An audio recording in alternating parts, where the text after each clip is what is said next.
आज बेच के तो मैं भी मर्सिडीज ला सकती थी।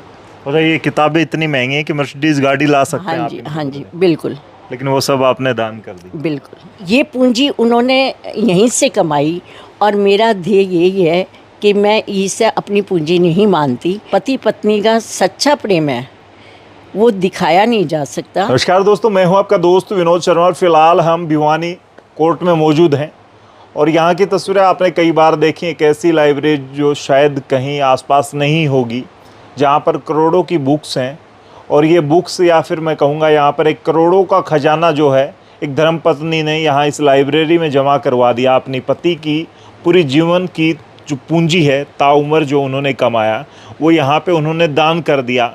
और आज अपने ही पति की जो इनके साथ जब शादी हुई थी, आज वो एनिवर्सरी है। 1971 में शादी हुई थी और आज अपने पत्नी का धर्म निभाते निभाते जो पहुंची हैं सेलिब्रेशन करने उनकी मूर्ति के पास। केक भी कटा है, सारी चीज़ें, और बहुत सारे वकील साथी यहाँ पर मौजूद हैं। तो जहाँ उनकी कर्मस्थली थी वहीं पे आप सेलिब्रेशन कर रहे हैं। 54 वर्ष आपकी शादी 54 वर्ष पहले हुई थी। हाँ जी, कभी बाहर भी गए हैं, दिल्ली तक गए हैं, हम कलकत्ता तक गए हैं।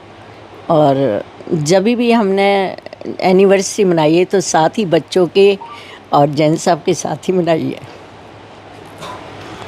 70 साल पार हो चुके हैं आपके। क्या कुछ कहेंगी इस तरह का जुड़ाव? और एक तरफ आजकल आप एक वकील की पत्नी रही हैं, तो आपको पता भी है आजकल जो खबरें चल रही हैं रोज़ाना, कोई हनीमून पे ले जाके अपने पति का मर्डर करवा रही है, कोई पीछे से अफेयर चला रही है लड़की। हालांकि सारा समाज एक जैसा नहीं है, लेकिन आजकल की कुछ लड़कियों में अलग तरह की विसंगतियाँ आई हैं। और एक आप तरह की जो आपके जैसी पुराने वक्त की महिलाएं जो आज भी जाने के बाद भी नहीं भूल पाती अपने पति को। देखो ऐसा है, समय बहुत तेज़ी से चल रहा है और जहाँ तक मैं समझ पा रही हूँ कि जो एक पति पत्नी का सच्चा प्रेम है वो दिखाया नहीं जा सकता। ये जो आप कह रहे हैं भाई बाहर जाके कर रहे हैं, ये वो लोग दिखाते हैं, उनका वो सच्चा प्रेम नहीं है। सच्चा प्रेम वही है जो हमारे हृदय के अंदर है। अब जैसे कि मैं आपको बता दूं, सच्चा प्रेम ये है कि एक पत्नी सज धज के और तैयार होती है और अपने पति को भी ले जाती है। पति उसकी तारीफ़ भी करता है, लेकिन एक पत्नी साधारण पत्नी है और पति फिर भी उसकी तारीफ़ करता है। तो ऐसे मेरी ख्याल तो मुझे नहीं पता, लेकिन आज जो मेरे पति थे वो मुझे ऐसा लगता है कि ऐसा कोई भी व्यक्ति नहीं होगा, क्योंकि एक कर्मठ, एक ईमानदार और एक पत्नी का सहयोग, एक बच्चों का सहयोग, एक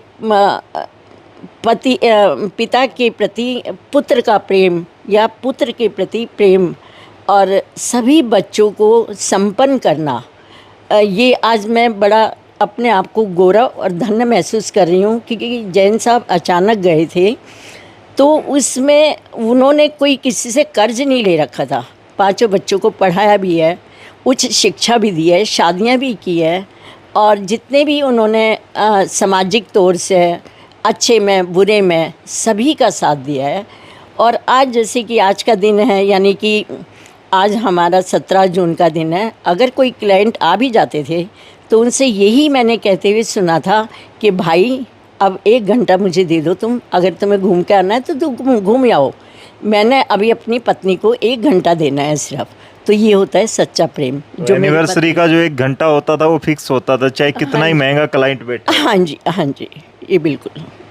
और मैं उस 1 घंटे के लिए आज मैं अपना पूरा जीवन भी अगर अपना दान भी कर दूं वो भी मेरे लिए कम है।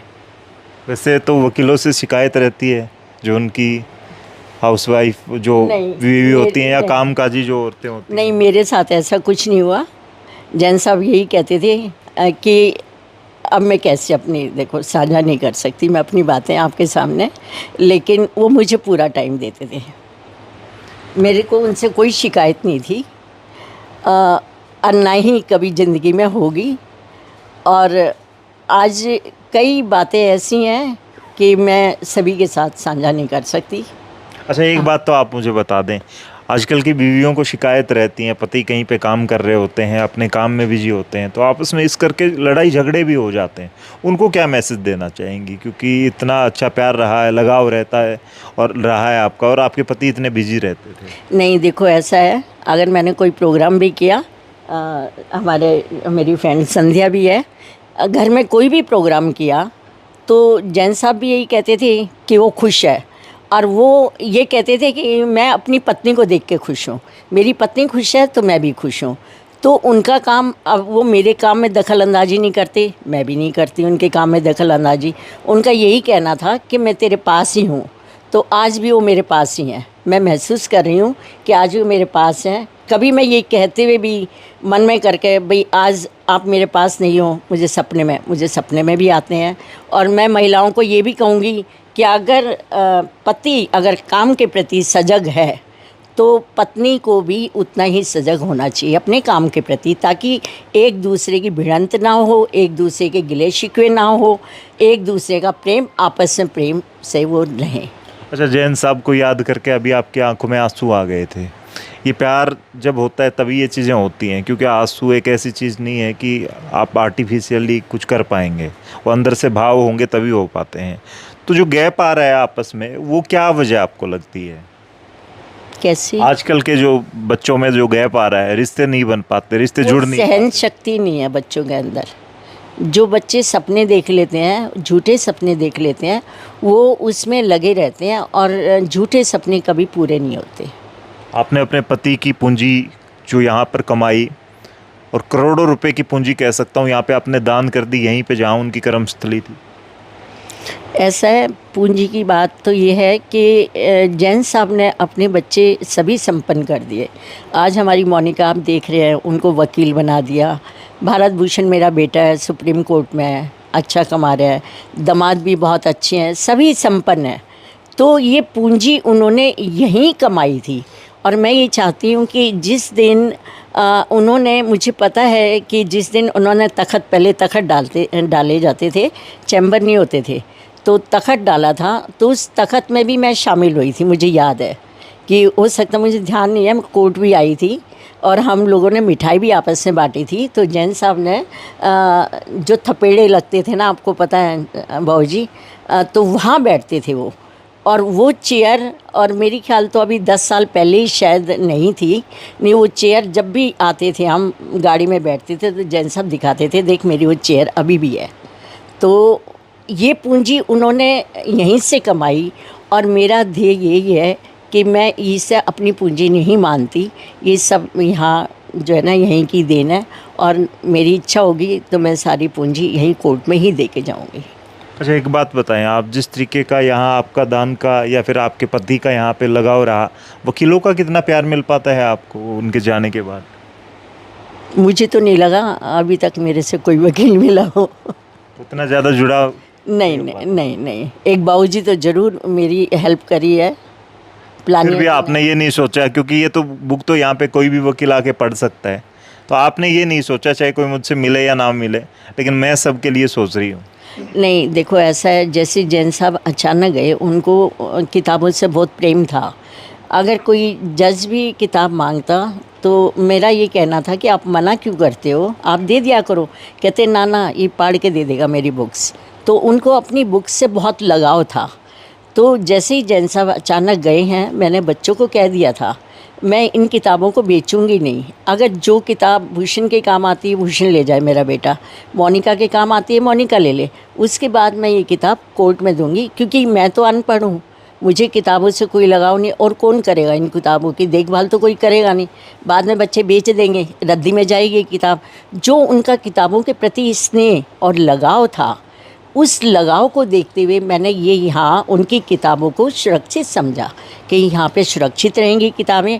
और मैं तो अभी भी ये बाबूजी से भी ये कह रही हूँ कि आप चाहे किताबों के प्रति लिखवा के रखें कि ये किताब यहाँ से गुम नहीं होनी चाहिए, क्योंकि उनकी आत्मा को जब ही शांति मिलेगी, क्योंकि किताबें, और वो किताबों के बीच में ही है। अपनी लाइब्रेरी की सबसे ज़्यादा मुझे खुशी इस बात की है कि जो उन्होंने सपना देखा था या मैंने देखा था, क्योंकि आपको पता है वो व्हील चेयर पे थे, ज़्यादा ऊंचे उठ के किताब उठा नहीं सकते थे, तो तो हम लोगों ने प्लानिंग भी करी कि आपकी लाइब्रेरी ऐसी बननी चाहिए कि जिसमें आप देख रेख करें। तो वो जहाँ भी जाते थे तो यही कहते थे कि भाई मेरे को अगर किताबों की लाइब्रेरी दिखाओगे तो मैं जाऊँगा, नहीं तो नहीं जाऊँ। तो किताबों की लाइब्रेरी यही मैंने सोच के कि उनका एक सपना था कि मेरी लाइब्रेरी ऐसी हो ताकि मैं उसको सुरक्षित देख सकूं और सबके सामने ला सकूं, जिससे अब फिर उसके बाद मेरे मन में ख्याल आया कि इन किताबों को देख के वकील भाई भी कुछ लाभ उठाएंगे। जो इतनी पुरानी किताबें हैं, बेच के तो करनी क्या है, आज बेच के तो मैं भी मर्सिडीज़ ला सकती थी। और ये किताबें इतनी महंगी हैं कि मर्सिडीज़ गाड़ी ला सकते हैं हाँ आप जी, इनके हाँ जी, बदले। बिल्कुल लेकिन वो सब आपने दान कर दी, बिल्कुल। क्योंकि मर्सिडीज़ से ज़्यादा खुशी आपको मेरे को ये यहाँ पे हाँ इनका जी, पढ़ना। हाँ जी, हाँ जी। चलिए, क्या कुछ कहेंगे, इनकी कॉस्ट तो इतनी ज़्यादा है। और बहुत सारी बुक्स तो मैंने बहुत सारे वकील साथियों से जब पीछे आया था तो पता किया था कि बहुत सारी ऐसी बुक्स हैं जो आज हैं ही नहीं, प्रिंटिंग में ही नहीं है वो। सबसे पहले तो मैं मैडम जैन साहब को और जैन सर को 54वीं सालगिरह की मैं बधाई देता हूँ। और एक आश्वासन मैं एज ए वकील मैडम आपको दे रहा हूँ कि यहाँ पर जो भी एक बुक्स आती है तो उसकी बाकायदा रजिस्टर में एंट्री होती है, और कोई भी वकील लेके जाता है तो उस एंट्री से ही लेके जाता है, वो वापस जमा करानी होती है। तो आप बुक्स कहीं आपकी गायब नहीं होंगी, यहीं इस बार एसोसिएशन में रहेंगी, बाकायदा एंट्री होकर बुक्स जाती हैं हमारी और वो वापस जमा करानी पड़ती है। और विनोद भाई, मैं तो एक चीज़ बता सकता हूँ, पैसे किसी के पास हो सकते हैं, फिर ऐसा जिगरा जो एक सार्वजनिक एक संस्था के लिए खर्च कर दे वो जिगरे वाला ही हो सकता है। आंटी को मैंने इस रूप में देखा है कि इन्होंने आके समय समय पर आकर यहाँ पर निरीक्षण भी किया, एक एक चीज़ के बारे में बताया भी हमारे को, जो हमारे को नॉलेज नहीं थी। और पैसे हो जाए खर्च कोई ना करे, इन्होंने ये मानो जैन साहब का कलेजे का टुकड़ा था, किसी वकील साथी को जल्दी से बुक्स का हाथ नहीं लगाने देते, वो उनका कलेजे का टुकड़ा इन्होंने इस जिला बार एसोसिएशन को समर्पित किया। ये बहुत बड़े दिल की बात है। और ये जो स्ट्रक्चर खड़ा है ये भी मैडम की देन है। इस प्रकार की सुंदर एक लाइब्रेरी का निर्माण कराना, हमारी एक डायरेक्टरी एडवोकेट साथियों की, ये भी इन्हीं की देन है। जैन साहब का इसमें संदेश भी लिखा हुआ है, आखिरी संदेश है। और ये इनका आखिरी संदेश था, वो भी बुक्स के अंदर आया है। और मैं ये कहता हूँ जिस चीज़ की हमने महसूस किया कि बार एसोसिएशन में इस चीज़ की ज़रूरत है, आंटी जी ने मैडम ने 1 मिनट भी नहीं लगाया मेरे को, आगे कहा कि जो बार एसोसिएशन के लिए चाहिए वो कर दो। तो ये हमेशा तत्पर रहती हैं वकीलों के लिए। तो मैं तो इनको बार बार फिर से आज शुभकामनाएं देता हूँ। इसी तरह से हमारे बीच में आती रहें, वकीलों के बारे में जो भी इनकी समस्या हो, उनको जो आपसे पॉसिबल हो आप वो दूर करें। हम आपको आश्वासन देते हैं एज ए वकील साथी, जैन साहब के हम जूनियर थे, ये बहुत सारे हमारे वकील साथी आज भी हैं, आश्वासन देते हैं कि इस लाइब्रेरी के रख रखाव में हम अपने दम के ऊपर भी कोई कमी नहीं छोड़ेंगे, हम पूरा ध्यान रखते हैं। आज भी मैंने पूरा निरीक्षण किया लाइब्रेरी का, देखा कोई कमी है नहीं है, तो उसके लिए भी हमने स्टाफ को बोला। आज भी पदाधिकारी जो होंगे वो तो देख ही रहे हैं, जो मेरे को कमी लगी मैंने बोल ली है जी।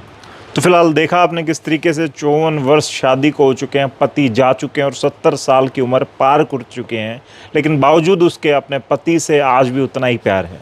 आजकल के बच्चों के लिए स्पेशल स्टोरी जो मैं आपके साथ लेकर के आया था, आप फैला दें, इसे शेयर करें और कमेंट में लिखें कि आज का टूटता रिश्ता उसकी बड़ी वजह क्या है। और आने वाले वक्त में ये स्टोरी जो है वो देख के शायद 2 लोग भी सीखें, तो आप इस वीडियो को शेयर ज़रूर करें। तब तक के लिए धन्यवाद, राम राम। एक नई स्टोरी के साथ दोबारा से मिलेंगे, धन्यवाद।